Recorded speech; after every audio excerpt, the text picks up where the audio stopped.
Well, this is a topic that's both fascinating and a bit depressing, so bear with me if I sound somber in my delivery. The idea of suffering being necessary for growth isn't exactly a new one, but it was the 19th century German philosopher Friedrich Nietzsche who really ran with it. He argued that in order for an individual to reach their highest potential, they must first endure a certain amount of pain and hardship. Now, this might sound like a bleak and pessimistic philosophy, but Nietzsche actually thought that it was the only way to achieve greatness. In his view, it was through suffering that we could overcome our weaknesses and become stronger, more resilient individuals.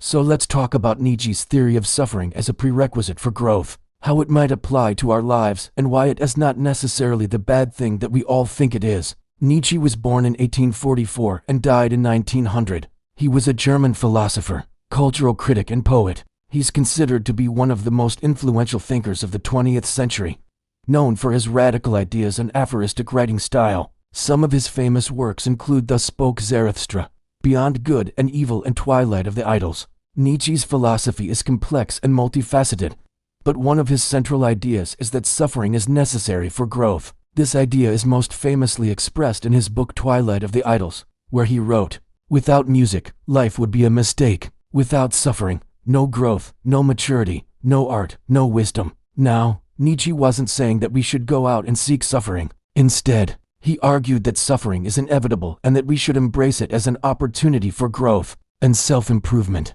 In his view, it's through our struggles and hardships that we can overcome our weaknesses and become stronger, more resilient individuals.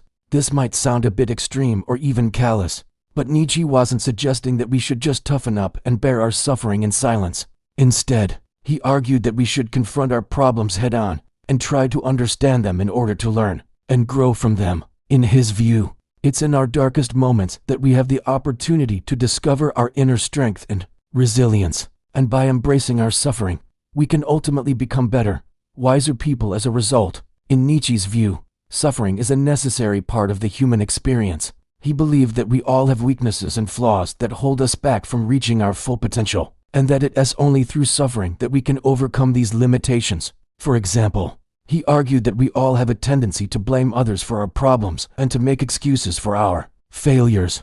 But by confronting our problems and taking responsibility for them, we can become more independent and self-reliant. Similarly, we might be lazy or complacent, but by setting ourselves challenging goals and working hard to achieve them, we can develop discipline and self-control. In Nietzsche's view, it's only through overcoming our weaknesses and becoming more self-sufficient that we can achieve true greatness. This idea is closely related to Nietzsche's concept of the will to power. This is the idea that at our core, we all have an innate desire to exert our will over the world around us. But in Nietzsche's view, this will to power is often thwarted by our weaknesses and limitations. By embracing suffering and overcoming our obstacles, we can express our will to power and assert our dominance over our environment. So what does all of this mean for us? How should we approach the inevitable suffering that life will throw our way? Well, Nietzsche's ideas can offer us a valuable perspective. First and foremost, we should recognize that suffering is an inevitable part of the human experience. We all face challenges and setbacks, and it's important that we don't shy away from them. Instead, we should confront our problems and work to overcome them. This doesn't mean that we should ignore our feelings or try to be stoic in the face of adversity. On the contrary, Nietzsche argued that we should acknowledge and even embrace our emotions, but we should also be willing to take action to improve our situation. Furthermore, we should remember that suffering can be an opportunity for growth and self-improvement. It's in our darkest moments that we have the chance to discover our inner strength and resilience. By embracing our suffering and using it as a catalyst for change, we can become better, more resilient people as a result. Finally, we should keep in mind Nietzsche's concept of the will to power. We all have an innate desire to exert our will over the world around us, and by embracing suffering and overcoming our obstacles, we can express that will to power and assert our dominance over our environment. Now, I know that this is easier said than done.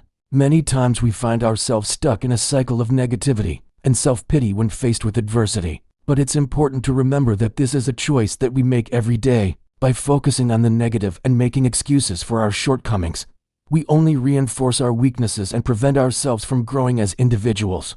On the other hand, by embracing our suffering and confronting our problems head-on, we can overcome our weaknesses and achieve our full potential. There are many examples of people who have overcome incredible obstacles and achieved greatness despite their circumstances. For example, there's Helen Keller, who was both blind and deaf yet became one of the most successful authors and activists of her time. Or Stephen Hawking, who was diagnosed with a debilitating disease at a young age, but went on to become one of the most brilliant cosmologists of our time. These people didn't let their suffering define them. Instead, they used it as fuel to achieve greatness. Of course, it's not always easy to see how suffering can lead to growth. When we're in the middle of a difficult situation, it can be hard to imagine that anything positive could come from it. But it's important to remember that suffering often has a ripple effect. The challenges we face today can lead to opportunities and breakthroughs tomorrow. For example, when we overcome a personal obstacle, we gain confidence and resilience that will serve us well in future challenges.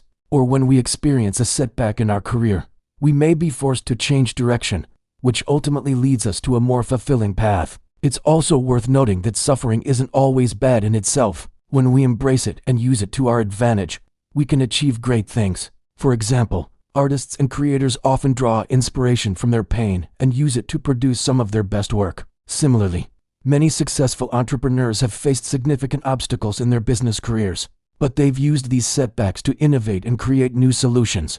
In conclusion, while it's true that Nietzsche thought that suffering is necessary for growth, it's not because he was a masochist or didn't care about people's feelings. Rather, he recognized that suffering is an inevitable part of the human experience and that we can either embrace it and use it to our advantage or let it defeat us.